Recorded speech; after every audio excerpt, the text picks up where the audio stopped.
High students, আমি Suman sir এবং তোমরা দেখছো SumanBanerjeeBiology। আজকে আমরা ক্লাস 12-এর একটি প্র্যাকটিক্যাল করব, যেখানে আমাদের স্কুলের আশেপাশে যে জলাশয় আছে সেখান থেকে আমরা বিভিন্ন ওয়াটার স্যাম্পল কালেক্ট করব এবং তার মধ্যে সজীব বস্তুর চলাচল লক্ষ্য করব। এখন আমরা বেড়ো বাঁধে আছি, দেখতে পাচ্ছ কী সুন্দর প্রাকৃতিক সৌন্দর্য।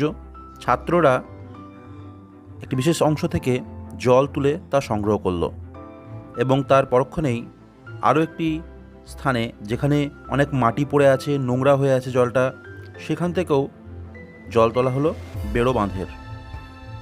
এই জল সংগ্রহ যখন করছিলাম তখন আমরা দেখলাম যে বিভিন্ন স্থানে জলের স্বচ্ছতার পার্থক্য পরিলক্ষিত হচ্ছে। এরপরে আমরা চলে গেলাম একটি ডোবার দিকে। তোমরা দেখতে পাচ্ছ ডোবার জলের বর্ণ সবুজ রঙের, অর্থাৎ এটা পানযোগ্য জল মোটেও নয়, সেটা বুঝতে পারা যাচ্ছে। সেই জলও সংগ্রহ করা হলো, আমার ছাত্র সেই জল তুলে নিয়ে এলো এবং বিকারের মধ্যে সেই জল আমরা নিয়ে নিলাম। এমনকি বিকারের মধ্যেও সেই সবুজ বর্ণ অনেকটাই পরিলক্ষিত হচ্ছে। এখন ড্রেন থেকে জল কালেক্ট করা হচ্ছে। আমরা দেখে নেবো যে ড্রেনের মধ্যে জুপ্ল্যাঙ্কটন ও ফাইটোপ্ল্যাঙ্কটন ইত্যাদি পরিলক্ষিত হয় কি না, এবং বাকি কিছু স্টুডেন্টকে দিলাম তারা নলকূপ থেকে এবং অন্যান্য স্থানের জলাশয় থেকে জল সংগ্রহ করে আমরা স্কুলের দিকে ফিরে এলাম এবং স্কুলের গেটের সামনে সকালে দাঁড়িয়ে একসাথে ফটো তুলে রাখলাম। চলো ল্যাবে ঢুকি। আমরা ল্যাবে গিয়ে একটি মোবাইলের মধ্যে লাইট জ্বালিয়ে তার উপরে প্রত্যেকটি বিকারকে বসালাম এবং সম্পূর্ণ রুম অন্ধকার করলাম।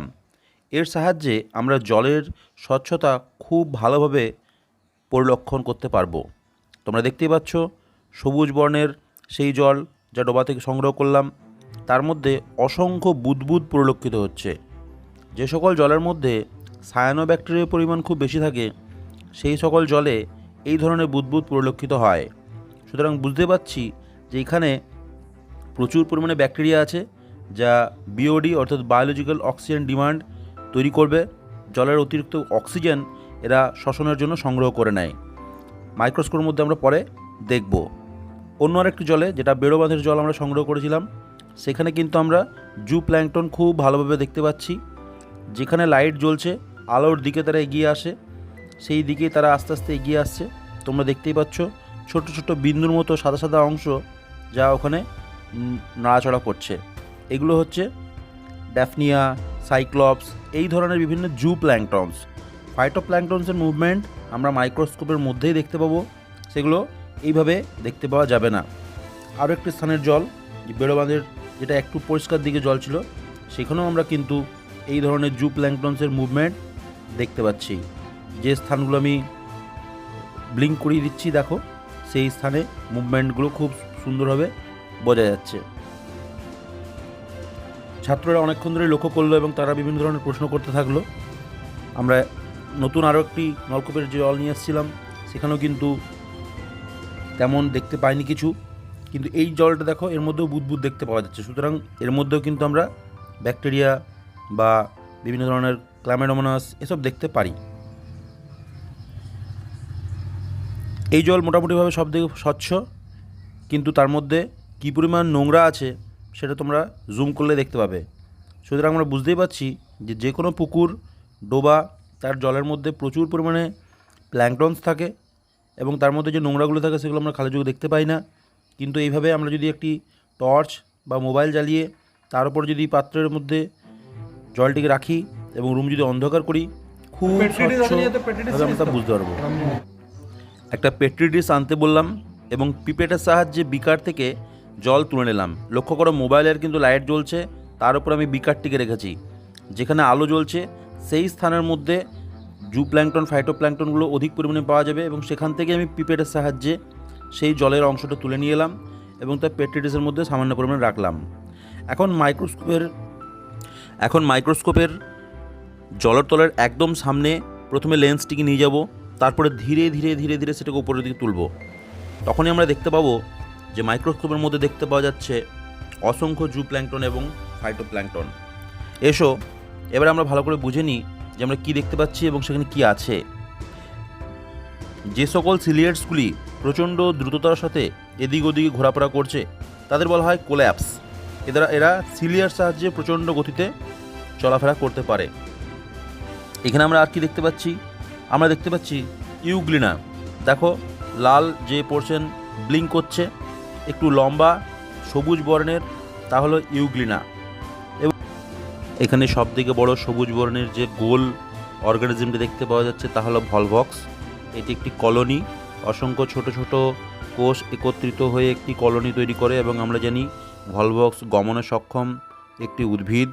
দেখুন এটি নাড়াচাড়া করছে, এক জায়গায় ঘোরাঘুরি করছে এবং বলার সাথে সাথে দেখুন এক স্থান থেকে অন্য স্থানের দিকে চলে গেল। সুতরাং আমরা প্রমাণিত করলাম যে ভলভক্স গমনে সক্ষম। এখন আমরা নলকূপের জল দেখছি। নলকূপের জলের মধ্যে কোনো জুপ্ল্যাঙ্কটন বা ফাইটোপ্ল্যাঙ্কটন পাওয়া যায় না, কারণ সূর্যের রৌদ্র এর মধ্যে পড়ে না, তাই কোনো প্রকারের উদ্ভিদ প্ল্যাঙ্কটন উৎপন্ন হয় না। এবং যেহেতু উদ্ভিদ প্ল্যাঙ্কটনদেরকে খাদ্য হিসেবে গ্রহণ করেই জুপ্ল্যাঙ্কটন থাকে, তাই সেখানে কোনো জুপ্ল্যাঙ্কটন উৎপন্ন হয় না। কিন্তু অবাক হলাম, এখানে এটা কি দেখতে পাচ্ছি আমি তো বুঝতে পারলাম না, এটা আমি ঠিক জানি না। যদি আপনারা কেউ জেনে থাকেন তাহলে অতি অবশ্যই কমেন্টস করবেন নলকূপের জলে কালারিং এটা কী ছিল। এখন আমরা চিনে নেব সায়ানো ব্যাকটেরিয়া। দেখতেই পাচ্ছি সুতোর মতো অসংখ্য ব্যাকটেরিয়া পড়ে আছে। ছোট ছোট কোষ সারিবদ্ধভাবে যুক্ত হয়ে সায়ানো ব্যাকটেরিয়া উৎপন্ন করে এবং এর মধ্যে যে অংশ ব্লিঙ্ক করছি তা হলো হেটেরোসিস্ট অংশ।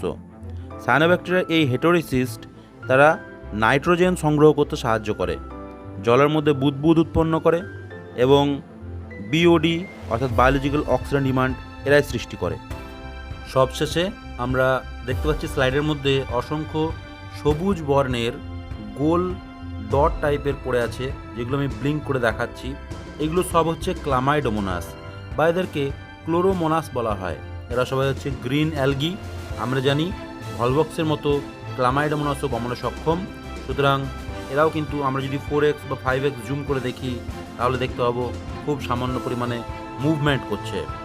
ওপরের দিকে একদম ওপরে কর্নারে আমরা আরও একটি ইউগ্লিনা দেখতে পাচ্ছি এবং তার মুভমেন্ট খুব ভালোভাবে দেখা যাচ্ছে। বাতাসের জন্য স্ক্রিনটা একটু নড়ে যাচ্ছে। ওকে, তাহলে আমরা এই ভিডিওতে কী কী জানলাম?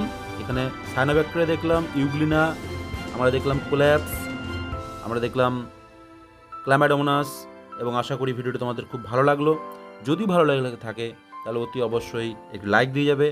এরপরে আমরা এই ভিডিওগুলিকেই 40x 100x জুম করে দেখব, আরও ভালো করে এককোষী ব্যাকটেরিয়া যে কেমন দেখতে হয়।